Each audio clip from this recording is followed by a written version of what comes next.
देखिए, आज का यह वीडियो बहुत ही खास होने वाला है।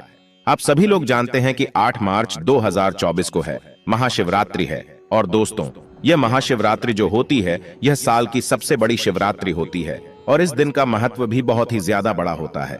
इसलिए दोस्तों, सभी लोग महाशिवरात्रि का बहुत ही बेसब्री से इंतजार करते हैं, क्योंकि यह महाशिवरात्रि पूरे साल में एक बार पड़ती है, जो कि इस बार 8 मार्च 2034 के दिन पड़ रही है। दोस्तों, इस महाशिवरात्रि को आप लोगों को 5 बेलपत्र वाला उपाय जरूर करना चाहिए, क्योंकि दोस्तों, यह 5 बेलपत्र वाला इतना बड़ा उपाय है कि जो भी व्यक्ति इस 5 बेलपत्र वाले उपाय को कर लेगा, इस महाशिवरात्रि के दिन उसकी जो भी मनोकामना होगी, उसे चाहे गाड़ी चाहिए, चाहे बंगला चाहिए, चाहे पैसा चाहिए, चाहे दुकान चाहिए, चाहे शादी करनी हो, कुछ भी चाहिए हो भाई, भगवान शिव से जरूर प्रदान करेंगे। सिर्फ और सिर्फ इसी 5 बेलपत्र वाले उपाय करने से दोस्तों, आपके घर परिवार में सुख और शांति आ जाएगी। आपके घर परिवार में बहुत ज्यादा कुछ सही नहीं हो रहा है, तो भी आप लोगों को यह 5 बेलपत्र वाला उपाय 8 मार्च महाशिवरात्रि के दिन जरूर करना चाहिए। यह हम उपाय आप लोगों को एक दिन पहले इसलिए बता रहे हैं ताकि आप लोग इस उपाय को महाशिवरात्रि के दिन तक अच्छे से समझ लो और इस उपाय को आप लोग जरूर करो, ताकि आपकी सारी मनोकामनाएं पूर्ण हो सके। और दोस्तों, इस उपाय को करने की सबसे बड़ी खास बात यह है कि इस उपाय को करने के बाद अगर कोई किराए के घर में भी रहता है तो वह खुद का घर बना लेगा। भगवान शिव जी के आशीर्वाद से खुद का घर बन जाएगा। पर उसके लिए दोस्तों, आप लोगों को इस उपाय को अच्छे से समझना होगा, जो कि हम आपको इस वीडियो में समझाने वाले हैं।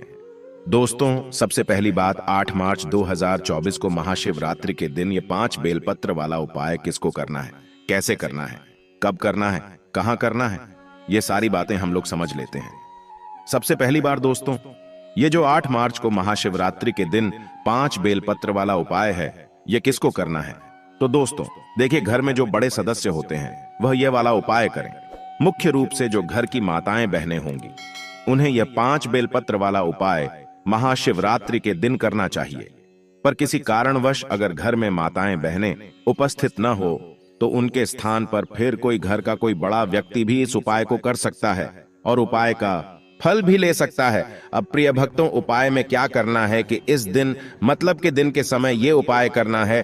तो देखो, उपाय को करने का जो समय है वह मुख्य रूप से सुबह का समय, प्रातः काल का समय है।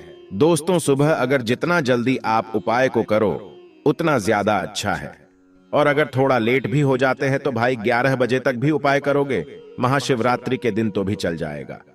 दोस्तों, महाशिवरात्रि एक ऐसा दिन होता है जिस दिन पूरे दिन भगवान शिव जी की पूजा आराधना होती है, उनको प्रसन्न किया जाता है। तो अगर इस उपाय को चाहो तो भाई पूरे दिन में आप लोग कभी भी कर सकते हो।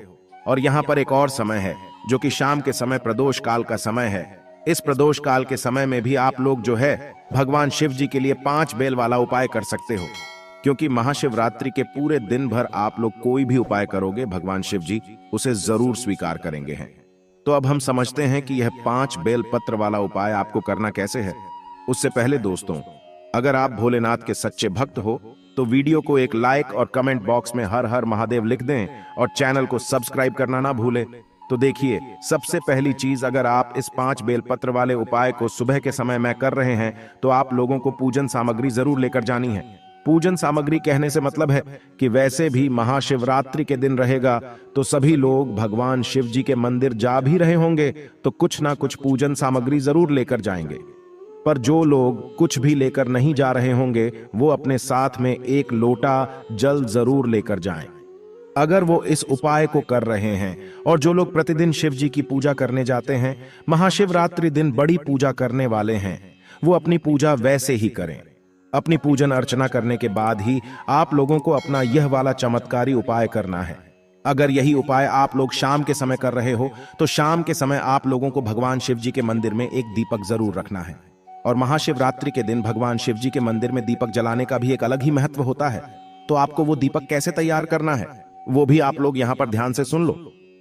तो देखिए, जो दीपक आप लोग लेने वाले हैं वह दीपक मुख्य रूप से आप लोग आटे का ले सकते हैं। दोस्तों, अगर आपके पास मिट्टी का नया दीपक है तो आप उस मिट्टी के नए दीपक को भी इस उपाय में प्रयोग कर सकते हैं, कोई दिक्कत वाली बात नहीं है। ये जो दीपक है जो उपाय के लिए आप बना रहे हो, इसके लिए आपको थोड़ा सा आटा अलग से ही गूंथना है। जो आप दीपक के लिए आटा गूंथ रहे हो उसमें नमक नहीं डालना है। खासकर ध्यान रखना, उसके अंदर कुछ भी नहीं डालना है। गूंथ कर उसका एक छोटी साइज का दीपक तैयार कर लेना है ना। ज्यादा छोटा करना ना ज्यादा बड़ा करना है। इतना करना कि वह दीपक जलाओ तो कुछ समय तक जलता रहे, भगवान शिव जी के सामने रोशनी करता रहे। और अंदर जो बत्ती आप लोग रखोगे वह गोल बत्ती रखोगे। विशेष रूप से भगवान शिव जी का सबसे बड़ा दिन है महाशिवरात्रि पर गोल बत्ती रखना। और इसके अंदर जो चीज डालोगे वह डालोगे शुद्ध देसी गाय का घी, क्योंकि शुद्ध देसी गाय के घी से जो है आपके घर में बरकत बनी रहती है। साथ में यह भगवान शिव जी के कार्यों में भी हमेशा प्रयोग किया जाता है। और उपायों में जब आप इसे प्रयोग करते हो तो उपाय का आपको पूर्ण फल भी यहां पर मिलता है। तो ऐसा दीपक आपको तैयार करना है। अगर आप इस उपाय को शाम के समय कर रहे हो तो इस बात का आप लोग ध्यान रखना है। आप लोग जो है उपाय के लिए क्या करोगे, 5 बेलपत्र ले लोगे। ये जो 5 बेलपत्र हैं यह आप लोगों को उस दिन आसानी से मिल जाएंगे, क्योंकि उस दिन बेलपत्र बेचने वाले भी बहुत रहेंगे। तो आप लोगों को बेलपत्र लेने में ज्यादा दिक्कत समस्या नहीं आने वाली है। तो इसलिए अपनी 5 बेलपत्र उपाय को अगर कर रहे हो तो भाई खुद की बेलपत्र यहां पर ले लेना।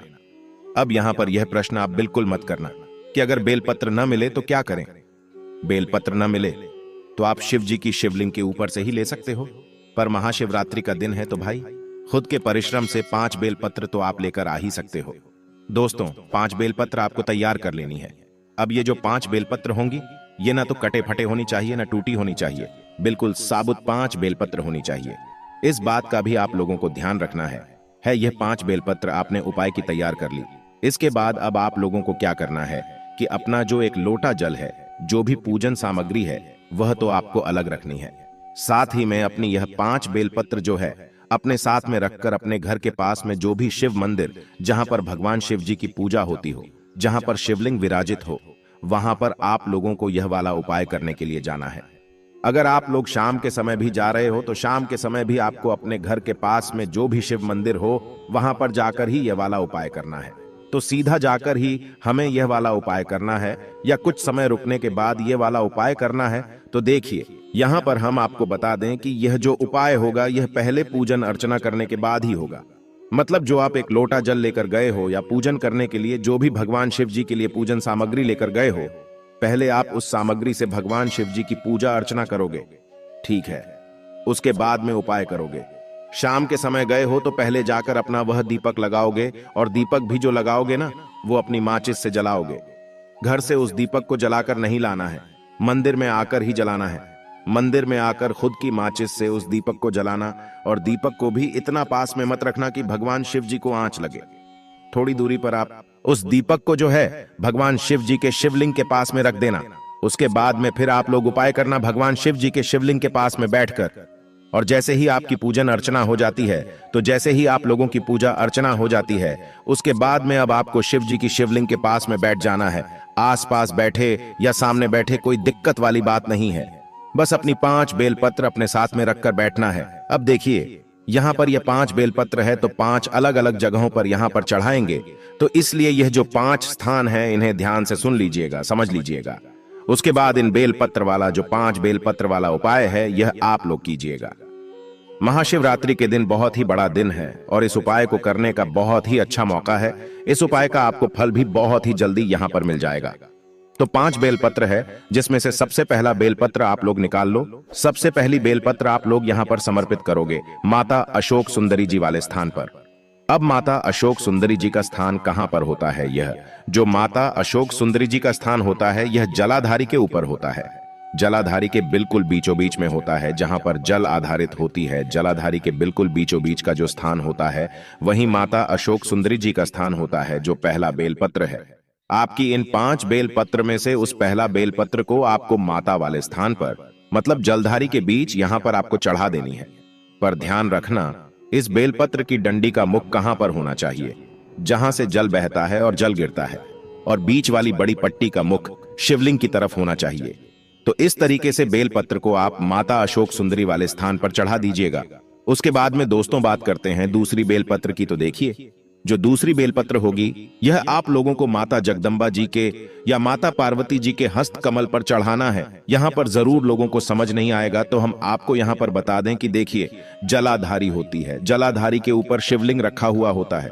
शिवलिंग का एक कर्ती भाग होता है, मतलब जो गोल गोल भाग होता है जहां पर शिवलिंग रखा हुआ होता है। आप देखना गोल गोल जो भाग होता, कठित भाग जिसे हम कहते हैं, तो उसी के पास में जो है माता जगदम्बा जी का, माता पार्वती जी का हस्त कमल रहता है। तो दूसरे नंबर का जो बेलपत्र है ये आपको वहीं पर समर्पित करना है। पर इस बात का ध्यान रखना है कि आपकी उसे दूसरे नंबर का जो बेलपत्र है, उस बेलपत्र की जो दोनों पत्तियां होंगी, साइड की दोनों पत्तियां होंगी, उन दोनों पत्तियों के बीचों बीच में आप लोगों को जो है शिवलिंग आनी चाहिए। इस तरीके से उस दूसरे नंबर की बेलपत्र को आपको यहां पर जगदम्बा जी के जो है हस्त कमल पर समर्पित कर देना है। तीसरी बेलपत्र की अगर बात करें तो तीसरी बेलपत्र को आपको भगवान शिव के शिवलिंग के ऊपर समर्पित करना है। पर इस बेलपत्र को समर्पित करते समय इस बात का ध्यान रखना है कि इस बेलपत्र का डंडी का मूर्ख आपकी विपरीत दिशा में होगा। मतलब आप जिस तरफ खड़े हो, आपके सामने की जो दुर्दशा होगी, जगह होगी, उस तरफ इस बेलपत्र की डंडी का मुख होना चाहिए और बीच वाली बड़ी पट्टी का मुख आपकी तरफ होना चाहिए। इस तरीके से इस बेलपत्र को शिव जी की शिवलिंग के ऊपर समर्पित करना है। तीसरे नंबर की बेलपत्र को उसके बाद में दोस्तों बात करते हैं। चौथे नंबर की बेलपत्र को तो देखिए, चौथे नंबर की बेलपत्र शिवलिंग के पास में कहीं पर भी अर्पित नहीं होगी, यह समर्पित होगी। कहां पर देखिए, आपको शिव जी पर जब आप जल चढ़ाते हैं तो वह जल पूरा स्पर्श होता हुआ जलाधारी से नीचे गिरता है और जलाधारी से नीचे गिरकर वह एक रास्ते से होता हुआ वो अपने रास्ते चला जाता है।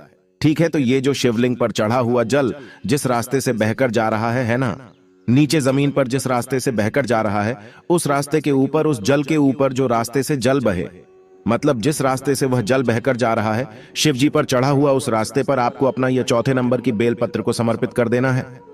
और जो पांचवें नंबर की बेलपत्र है, यहां पर कहीं पर भी समर्पित नहीं होगी।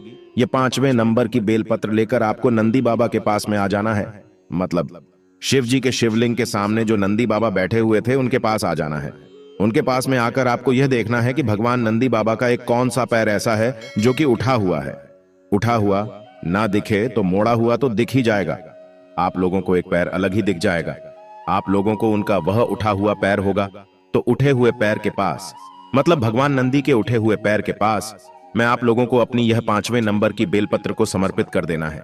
इस बेलपत्र को समर्पित करने के बाद वहीं पर आप लोग भगवान शिव जी के शिवलिंग के पास में वापस आ जाइए और भगवान नंदी बाबा से भी आप लोग पांचवी बेलपत्र को समर्पित करते समय अपनी मनोकामना बोलकर आइएगा, अपनी मन्नत बोलकर आइएगा।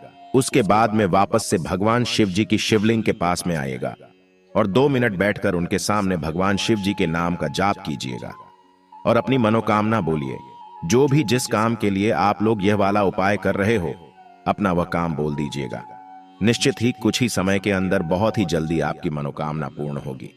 और हां दोस्तों, अगर विवाह में अड़चन आ रही है तो शिवरात्रि के दिन शिवलिंग पर केसर मिलाकर दूध चढ़ाएं, जल्दी ही विवाह हो सकता है।